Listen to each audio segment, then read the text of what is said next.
You're listening to the Product Coalition podcast with Jay Stansell. This is where product mastery happens. This is where careers are made. Welcome to the Product Coalition podcast. Let's go.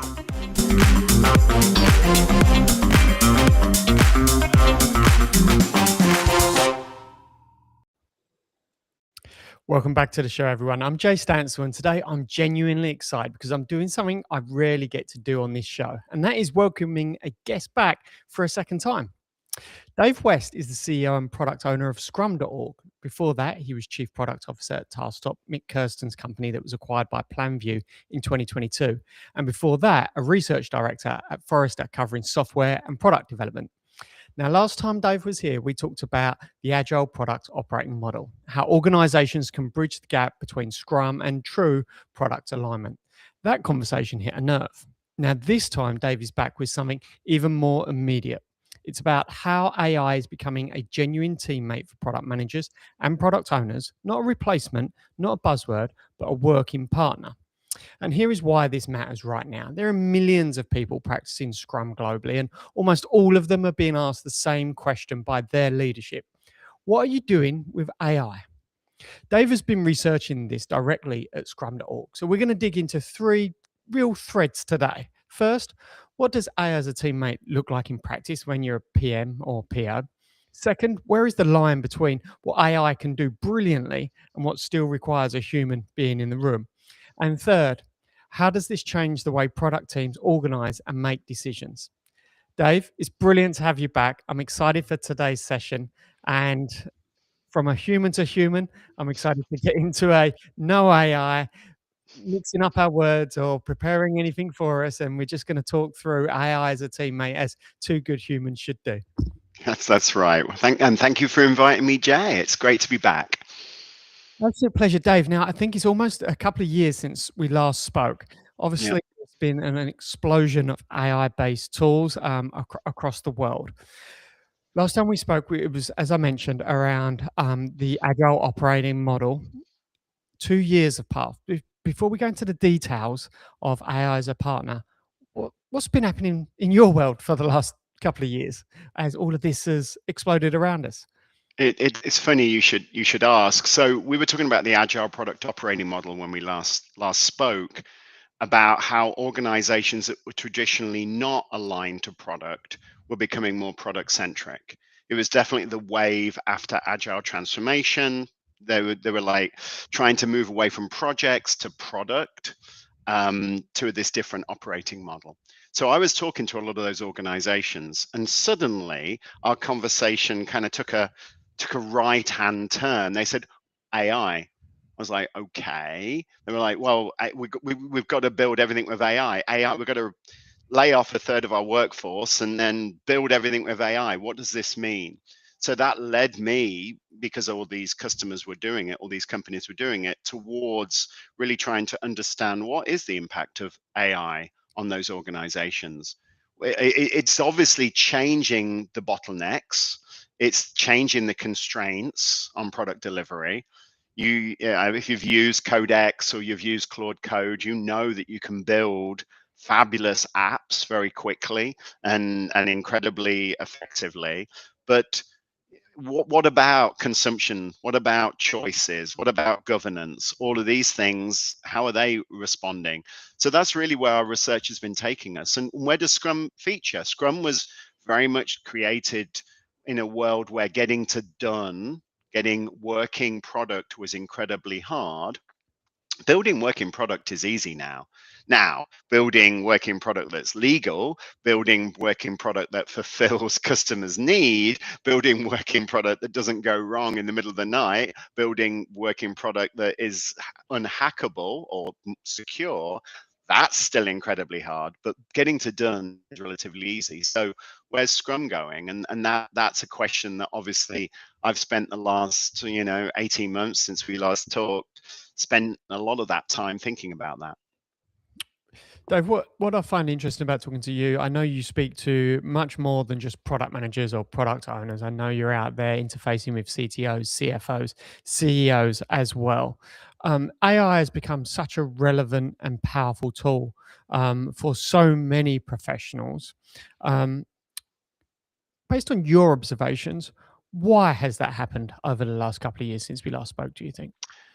I think there's obviously two fundamental things. Number one is the hype. I mean, you we're in a hype cycle. You can't argue with that. When companies are spending trillions of dollars on investing in this AI infrastructure, then of course they're going to be incredibly focused on encouraging people to use it. And I think, you'd be naive not to at least address that.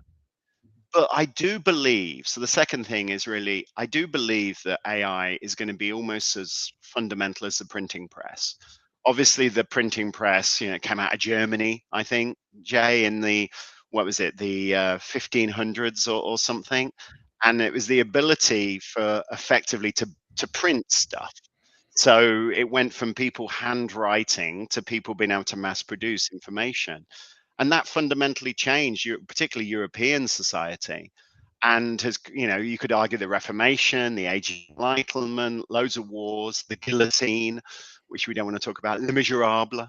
All of these things came from the print. And I know there was a lot more than just the printing press. And I think AI is of that ilk. I don't know about you, Jay, but I use it extensively to help me do many things that I used to do manually, which was very frustrating. In fact, this morning we were just doing a reconciliation, financial reconciliation, and it's just, it used to take 4 hours, and now we can do it in 4 minutes. And what's even better is because it's there, all the data's there, we can then start asking it questions. And those questions then lead us to other trains of thought, and it's just an incredibly powerful tool. It's not perfect. It's not super smart, but it is incredibly useful. So I honestly believe that this technology for knowledge work is going to be as fundamental as Henry Ford was for mass production, for Mhm. factory work, and I think it's going to change everything. I really, really do believe that. Or it's going to create the ability for every single human being to be a super hacker, and then every system is continuously under threat, and we're going to spend our entire time trying to fix that. Which but I'm more of the optimistic side than the pessimistic side. Well, you have to be. I mean, you've always got a smile on your face, Dave. So I don't doubt that. Um, so let's bring this down a level from the generic use case now into product management. Now, Yeah. product management often demands both this strategic vision, but also a tactical execution and oversight. With the businesses you're interfacing and with your research in mind, Dave, how are you seeing AI help product professionals managing this balancing act more effectively? We spoke a little bit there about efficiency, but effectiveness is a different word entirely. So, what are you seeing and hearing from your interactions? So I'll be honest, Jay. I'm seeing that it's not helping as much as it could. I'm seeing most organizations actually just increasing the amount of stuff they're doing, not focusing it. I'm seeing very, very, very sophisticated presentations coming out of product professionals now, but not necessarily better decisions being made by those product professionals. I'm seeing still this huge amount of reactiveness, because the reality is, Jay, that balance between strategic and tactical basically means that most product professionals move from being very mindful or very strategic in what they do to being very reactive to the situation always. Oh my god, we've got to plan the next release, the next roadmap. We've got to present it to the board or to the execs or to the stakeholders, etc. Run around, run around, run around. Oh my god, we got the release is about to release. We've got to run around, run around, run around. And what AI seems to have done is it's increased the volume of those things, because the big warning is people upstream and downstream are using AI. So if you think downstream, which is where everybody's focused, software developers, test professionals, deployment, all of that stuff is definitely, that they're increasing the volume of the work that they do. And so because of that, they're coming to the product managers and product owners with more questions, more queries, more demos, more examples, etc. And then upstream, you've got these executives who are playing with AI themselves. So generating, hey, so I just took our website and I said to Claude, what would happen if I'm a Japanese businessman on a Friday and I'm looking at it? And that's a big market for us, Japan. And it said all these things that we're not doing. Why are we not doing them? And you're like, it's funny. My son has recently had a neuropsych, my eldest son, and I of course got the report from the school, all the data that they generate for the neuropsych. So I fed it into Claude, and then I went and spoke to the doctor that does the neuropsych, and I said, "Well, doctor, and I had all these things, and he looked at me and he goes, have you just used AI on that? And I'm like, yeah. and he was like so annoyed by me.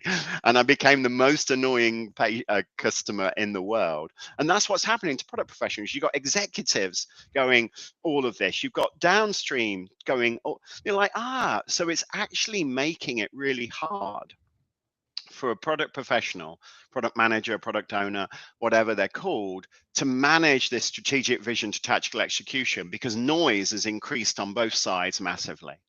So from and I'm seeing this over and over again. I mean, whether you call it burnout, cognitive overload, whether we can give it lots of trendy names. I'm also seeing it manifest in the artifacts that they create, the work products they create.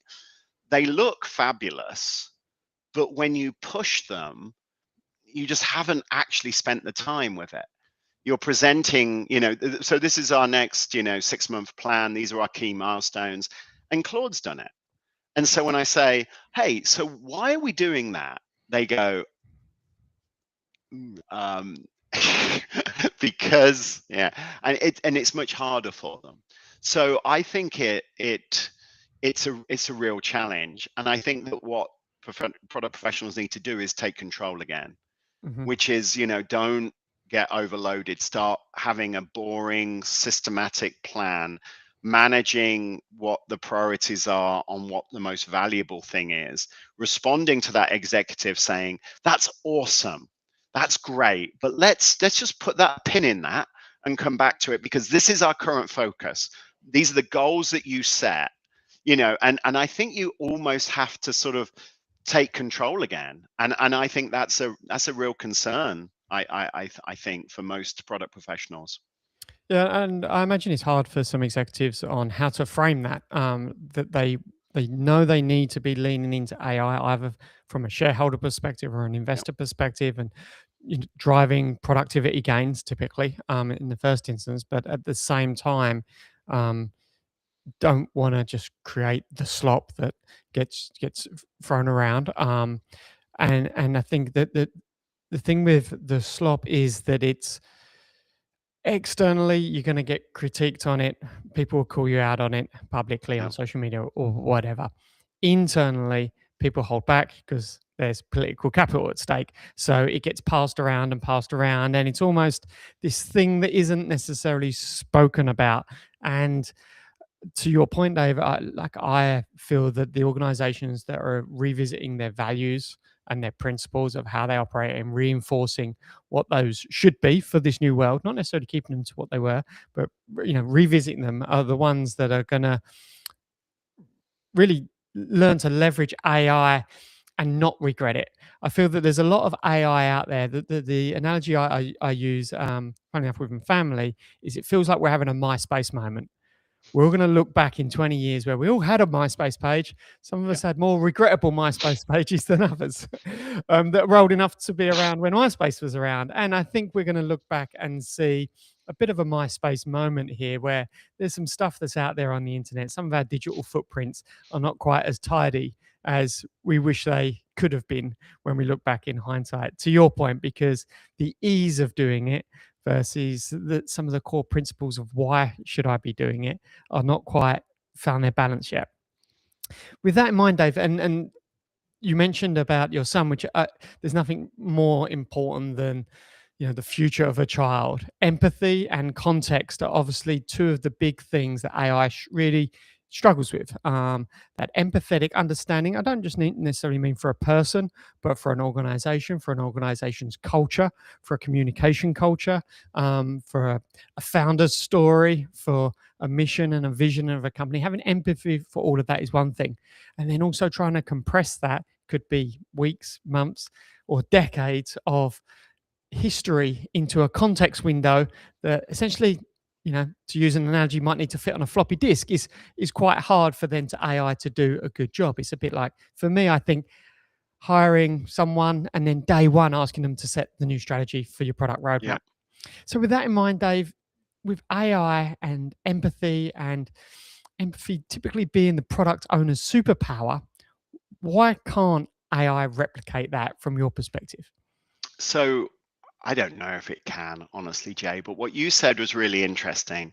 When you start with AI, and we wrote a paper on this called Onboarding Your AI Teammate, which actually got a lot of pushback because AI aren't human, we got a lot of things like that, on social media. But what you said, I think, Jay, really hit it on the head. You expect AI to be super able from day one, and it doesn't have that context, right?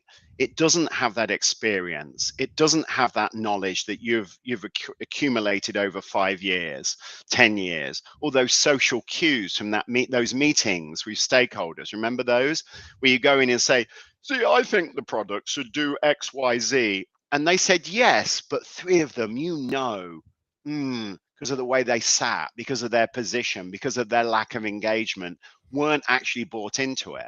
So those that you remember that, and then when you go back on changes, you talk to them first outside of that big group. AI doesn't know any of that.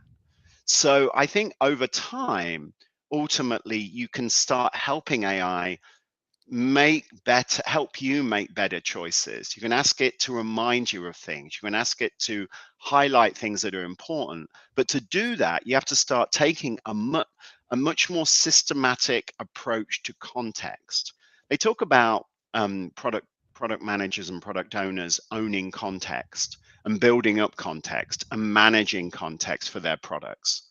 And I think that is something that increasingly, either through themselves or through their teammates, their human teammates, or maybe their AI teammates as well, who knows, managing that context is incredibly valuable, because you can't, well, one, AI isn't at every single meeting, and we aren't using the Zuckerberg glasses yet, to my knowledge. Maybe you are, Jay, because you're far more techie than maybe I am. But we're not capturing every single insight, so we have to help the AI make decisions. And the other thing is, I'm not sure AI is that good at judgment yet. It's very good at prediction, which is ultimately making predictions based on what, the sum of all human knowledge based on the internet. It builds these vector databases based on that, and then it uses prediction to determine the outcome. But judgment is a lot more than prediction. It's millions of years of evolution. When Lucy in Africa came down and started walking upright, that experience is in our bones, right? And that's what determines judgment. And AI hasn't got that. Now, can it? I think it will at some point make judgment calls, but today it really hasn't got it. So that means you have to be very aware that the information, and sometimes it overwhelms you. You end up going, oh yes, well, AI told me to do that, so I'm going that way. But again, in the same way as basically managing your inbox in a more effective way, you have to step back and go, okay, so what are we trying to achieve? Who are the humans that this is going to impact? What are we? Why are we doing this? Why are we here? What are our values? And that judgment ultimately, I think, still has to come from human beings. And the other important point is, currently, now obviously we have some legal cases running at the moment. I think there's one in Florida. AI isn't suable. So at the end of the day, whatever decisions are made, you can't say, but AI told me. Mm-hmm. It's you making that decision, whether it's, some sort of advice that you're providing on your financial services website, or whether it's a decision-making algorithm on your self-driving car. The decisions that you're making, the judgment that you're exerting has to be defensible, because you are the person that's ultimately accountable, not the AI. Yeah, and I think that word accountable is the piece that is being discounted a little bit right now by people. They're accepting too much of the plausibility of AI responses Yeah. and putting that out there, and then only later on appreciating the accountability that comes by putting that out there is the same as putting your own words out there from an accountability, and that will affect your internal political capital as much Yeah. as your external professional brand, side by side. Dave, I want to touch on some of the practical product professional use cases you're seeing and hearing. I'm not quite sure how to best phrase this question, but I'd love to get, if I think about an idea pre-discovery, it's written on the, well, back when we used to write things on the back of study cards and blue tack them to a wall, written on the back of a Claude AI card, and all the way through to in-product market assessment, reviewing how the feature's going or how the product's going. Across that spectrum, what are some of the key standout points on that process for you as to some of the real life practical ways you're seeing product owners and professionals use AI to either reduce that cognitive load, which, as you say, can also increase the cognitive load if it's getting too noisy, but also increase the value of delivery? Yeah, it's funny. So we recently, it wasn't that recently, it's over a year now, but we're a class, we launched a class, and we used the stances of product ownership to sort of like create spaces to focus AI usage. So one of the stances, visionary. Obviously, AI is a great tool, and I use it. This is something I use it a lot on, helping to shape and communicate a vision. Not only to build those vision documents, that used to take ages, because you'd obviously be Googling, okay, what's that canvas that I want, and you'd be going to all these different sites to get some good examples of elevator pitches and the like. What I find is AI, obviously, no surprise, is incredibly good at bringing this information together, but it's also good at critically reviewing stuff. I'm increasingly building what I describe as a series of very funny personas. I've got this so obviously in the Scrum community, we have some what you describe as methodologists, and I mean that in the nicest possible way. And they're like curmudgeon-y, they're just so annoying. And so I say, for instance, oh, we're launching this class on this. Well, in 1987, the vision document was never described by that. And you've got to remember, they always come up with that kind of rubbish, right? I mean, not that it's rubbish. So if any of you are listening now, it's very interesting and insightful. So I've built these personas in agents, and I use them to critically review my vision. Because it's just so powerful. I mean, do they always get it right? No. Are there something? But there's occasionally where you're like, that's actually useful. I've never thought of it like that. And that's good. But you have to be explicit, and you have to use words like curmudgeon and Right. annoyingly verbose, and, somebody that always looks at history first, that kind of stuff, Right. because then AI actually does it.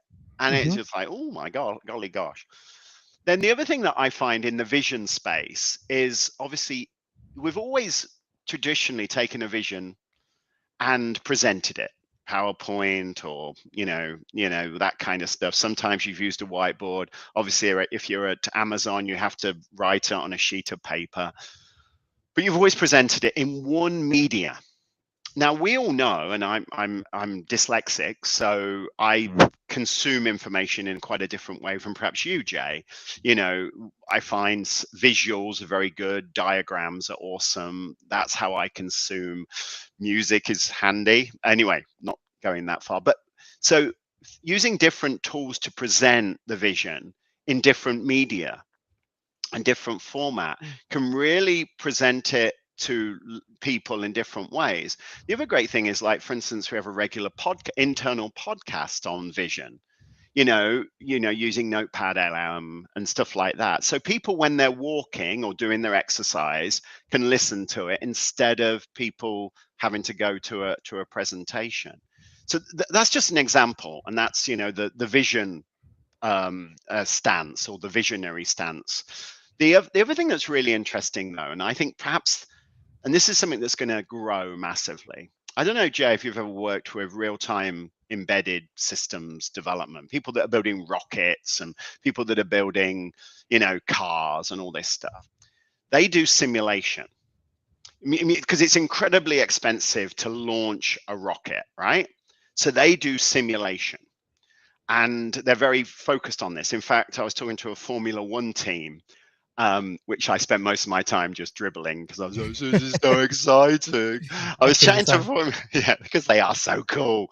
There's over 1,000 people working on each car. Isn't that crazy? I mean, I'm like, wow. And all those people are cool. Anyway, so I was chatting to them, and they're like, well, aerodynamics is the most important thing on a car. And I'm sure I was chatting to the person that was in charge of aerodynamics. And he was telling me about how much simulation and how much stuff they do. Well, I actually think simulation or experimentation is going to be perhaps the most important, valuable tool that a product professional can use AI for.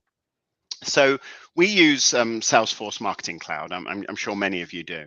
The ability to take a demand, some sort of campaign, and test it based on the experience of previous campaigns, and then to be able to then run that campaign. And as soon as it starts moving out of those key indicators, whether that's click-throughs, whether that's open rates, whether that's, you then can take the actual real campaign and change it, but you can make decisions before in the I think imagine we're putting a new just a new button on our finance website, our banking app.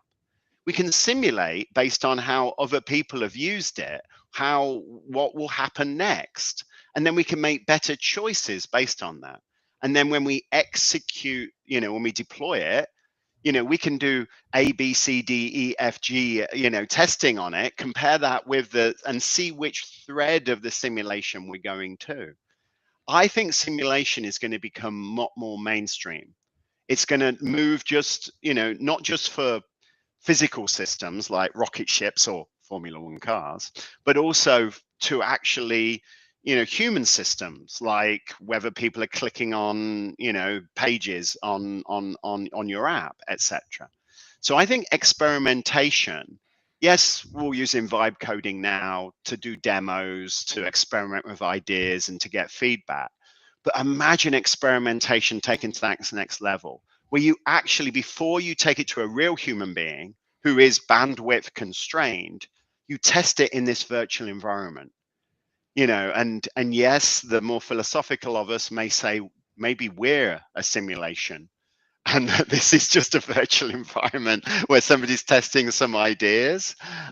It's probably not going that well, is it? So they're probably thinking, what are these idiots doing? But no, but just think of simulation as a key opportunity for a product professional, because assuming that consumption doesn't change, and obviously it will when everybody's agent is managing choices for them, but at the moment that isn't the case. But assuming that, your users and your stakeholders can only consume so much, we need to be a lot more mindful of what we're putting in front of them.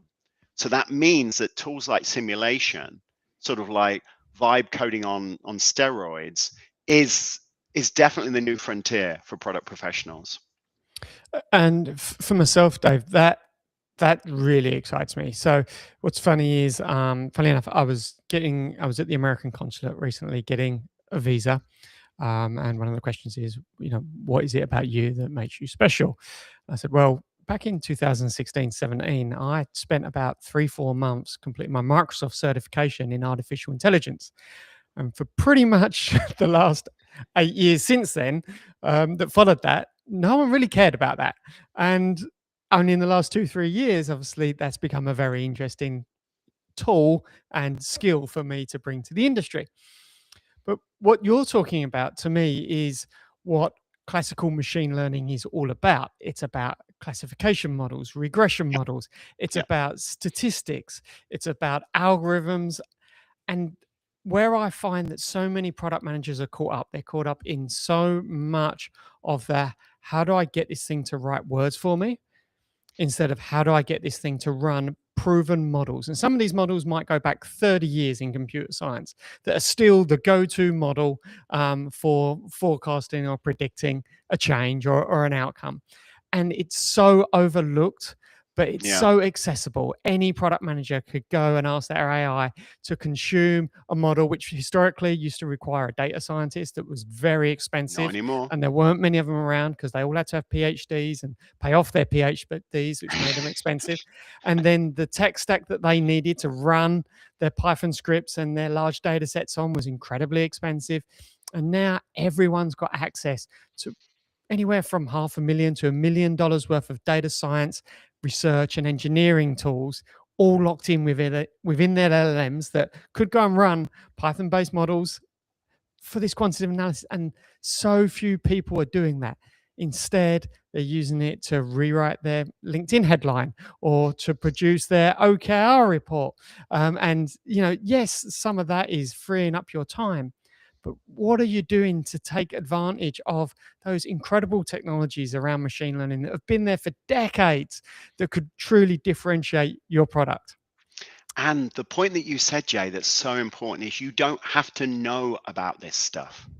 No, Not really. no. You have to ask questions, and you have to ask questions in a certain way. So the questions that I ask are, okay, so this is a new class we're developing. How can we build a model that helps me determine whether people will go to this class? For instance, I'm just using that as an example. And it will say, well, actually, that's a really interesting, they always says that's a really interesting question. I'm not sure it's ever said, what's going to shock us all. It's one day we'll know it's gone sentient when it goes, well, that was a stupid thing to ask. And you'll be like, what's happened? But anyway, and then you get into this interesting conversation about how you can build a model that simulates consumption, for instance. And then you can start saying, okay, so what are the key factors? Okay, well, let's look at jobs in this space. Are they going up? Are they going down? Oh, let's look at what's BCG doing, and then McKinsey, and it can build all this very quickly. And some of it will highlight the assumptions that you're making about the class, or in this example, or whatever product you're building. And some of it will be really an interesting journey into that sort of predictive simulation analytics stuff without you having to use tools like SPSS and the like, because they're not usable by human beings. But you can suddenly build these little models and simulate. And then that allows you to make better choices about what you take to this very finite resource of actually the people that are going to use it and actually the people that are going to pay for it, the stakeholders. And they're bandwidth constrained. So if you can improve what you take to them, then I think you're in a much better position. Where I've been, and it's such an obvious thing. So I put out a post recently. It was just a note out on Substack, but mentioned the pre-mortem. Yeah. Conduct a pre-mortem. Just put together a simple pre-mortem prompt, just like us humans used to do in a workshop, and sit back and see what it says. Why is this not going to work? Why is this going to fail? And it's some of those simple human tactics, ceremonies, strategies that are being, people are going so fast that they're losing the quick wins, such as a pre-mortem prompt to identify where something could fail or slip up or go wrong. And the upside to that is tokens. Like, you're not going to waste 2, 3, 10, 20 grand's worth of tokens on building a thing that ended up, proving true from a pre-modern perspective. Because that is the other thing that product managers and the product community is now facing is, yes, there's new boundaries of, intellect with artificial intelligence, but there's also new cost models that are coming with that. And we've never had to really, obviously moving to the cloud came with a compute cost that none of us could really forecast well at the start. But we're back there again now with AI. Dave, looking ahead, do you see the relationship between AI and product ownership now evolving? And if so, when we're sitting down again in another couple of years, mate, what are we going to be talking about? Where would it have got to, do you think? And that's a really hard question to answer, Jay, as you can, because when we were talking 18 months ago, I couldn't predict the level of capability that's currently sitting on my desktop through Claude or whatever tool of your choice. So it's incredibly hard to predict the future. But what I do see is this relationship between AI and knowledge workers, product owners, product professionals growing. And I see really the owner taking more accountability and responsibility coupled, but using AI more and more. They're building their little team and they're building this capability. What's interesting is, as I'm using AI, I was thinking, what happens if I got fired tomorrow? But by the way, that I'm not planning on being fired, but all of this context that I've accumulated in my Claude and my skills that I've developed and all these things, well, I'm going to lose them because they're here in the organization. So I think that's also a very interesting thing, because as a product professional, I'm accumulating these capabilities, and suddenly the line between me and AI is a little blurry with respect to the context that it's using, the experience that it's bringing in, the models, the skills that I've developed myself for to exploit, the examples that it's got. It uses, for instance, it uses all my blogs. When I write a blog, one of the things that has always been a problem with me, I'm like, have I written this before? And there's no way I'm reading all my blogs. So I use obviously I've got a blog skill that checks and says, well, hang on a minute, maybe this is a bit, how about you actually say this is based on this work you did before? I'd forgotten I did that, but that disappears. So I think product professionals are going to get a lot smarter in knowing how to package that stuff up and carrying it around with them. I see that. I see simulation as a key skill that we're going to be using a lot more of, explicitly using these predictive models to make better choices. I'm going to see, I think that ultimately, the vibe coding thing, yeah, I think that's less interesting than the use of simulation and modeling. I think that's it. I also think that the strategic impact of products and or capabilities that we're building, being able to evaluate this and have much more intelligent conversations is going to obviously increase. But so when you say, what does a product professional look like in 2 years' time?